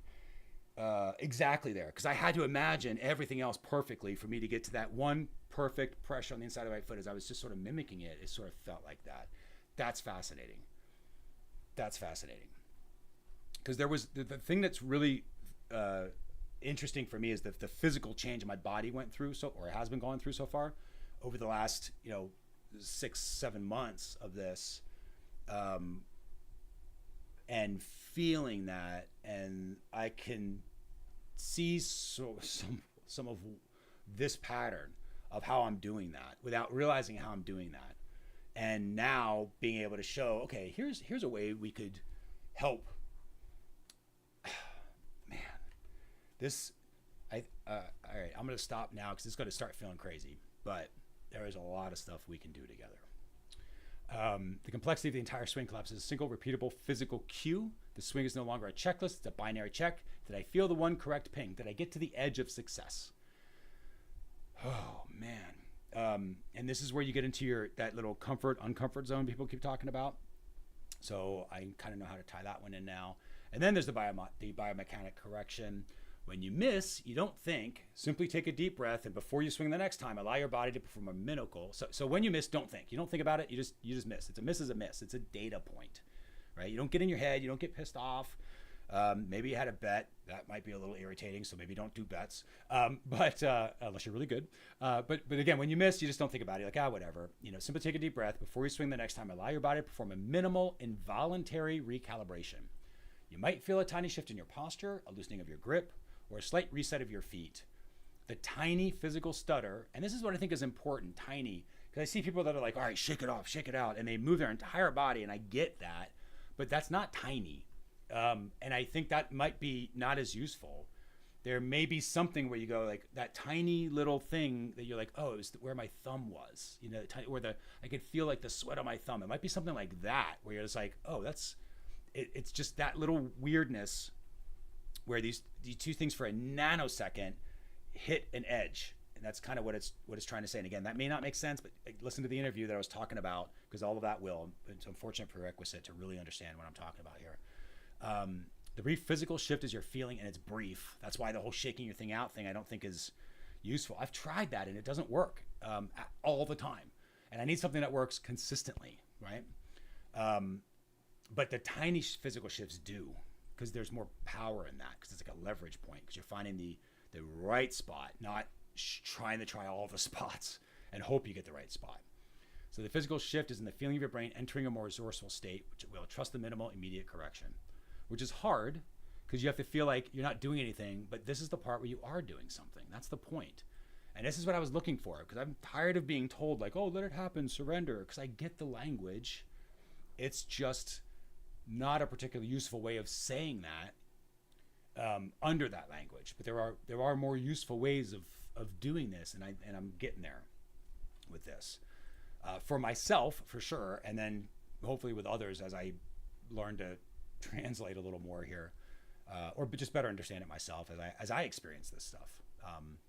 The golfers who experience instead of intellectual analysis, they experience a physical, immediate self-tuning. They feel their body becoming the better golfer rather than instructing it. It's a physiological change. The density of stillness applied to athletic performance. Now, I have also heard lots of different stuff. I haven't seen the studies, so forgive me, but there is a lot of things out there about people doing studies where they had an athlete imagine themselves throwing 3-point shots versus athletes that actually were doing the 3-point shots versus athletes that weren't doing any, and how the people who were physically practicing were improved and the people who were mentally practicing also improved, right? And now I don't think they improved as much, but it was a substantial amount or something.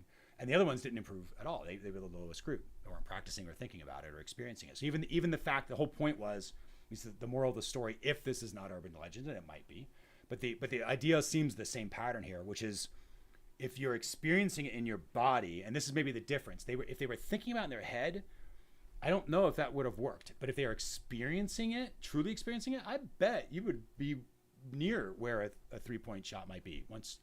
Assuming you have some experience with basketball in that case.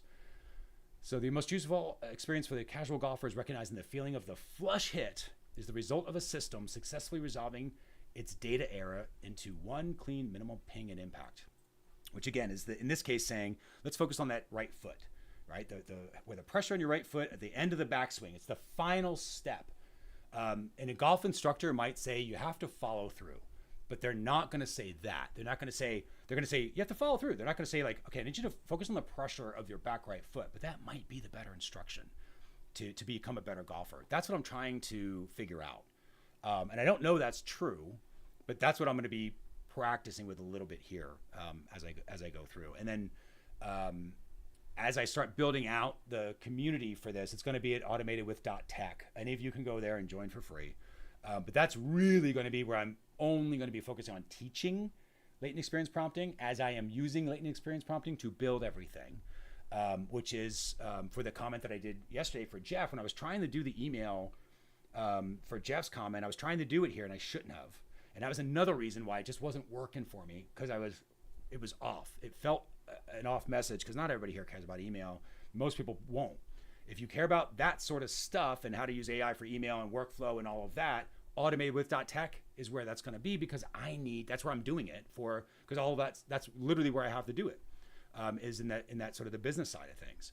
This channel is all about the other stuff that you can do with AI. And it's but it comes from that community, everything that we're doing there. And this is sort of the public channel that people can experience AI and have some cool stuff. And if you want to learn how to latent experience prompt, awesome, come to the community. If you don't, you just want the gems, awesome, enjoy AI, right? Make yourself have a more useful experience for yourself and for others, hopefully, as we all go through and share with each other. And that's the whole point, is building community, using technology to build community, as opposed to, do what we've been doing for it, which is sometimes ripping ourselves apart. So maybe even accidentally, not realizing it, but that's the idea. So, all right, with that, I'm gonna go ahead and wrap this up. I think I've got what I need. Hopefully it was a useful experience in some way, shape, or form, at least another demonstration of what's going on. Those of you who are really into AI, take this transcript, throw it into your AI and be like, what just happened? And it'll help you through it. So not particularly hard. You can use Notebook LM too, as for those that use that tool, and just have all these videos in that channel and use Notebook LM to summarize some stuff, because that will also help. What do you think I'm doing? So I'm going to be doing that too. I'll show you that stuff. That will be on Automated with .tech. That's where I'm really going to be using all the AI to really use AI to get the juice out of it, because I'm going to need to do a workflow for an email series. I'm going to do a workflow for landing pages. I'm going to do a workflow for community structure and everything else. That's where I'm going to do all that. This channel will stay kind of on that more personal development, what we can do with AI, how it helps you get yourself in a more resourceful state, to unlock yourself and hopefully get a little bit better results from your own life, and again, for the lives of others. Because at a certain point, I think you're just going to naturally want to do that, because it's just a lot more fun. All right. I will see you all a little bit later on. I would expect I might have a live stream tonight that comes in. I'm not sure. If not, it will be tomorrow afternoon. And with that, I'll go ahead and let everyone have a great Saturday. Take care.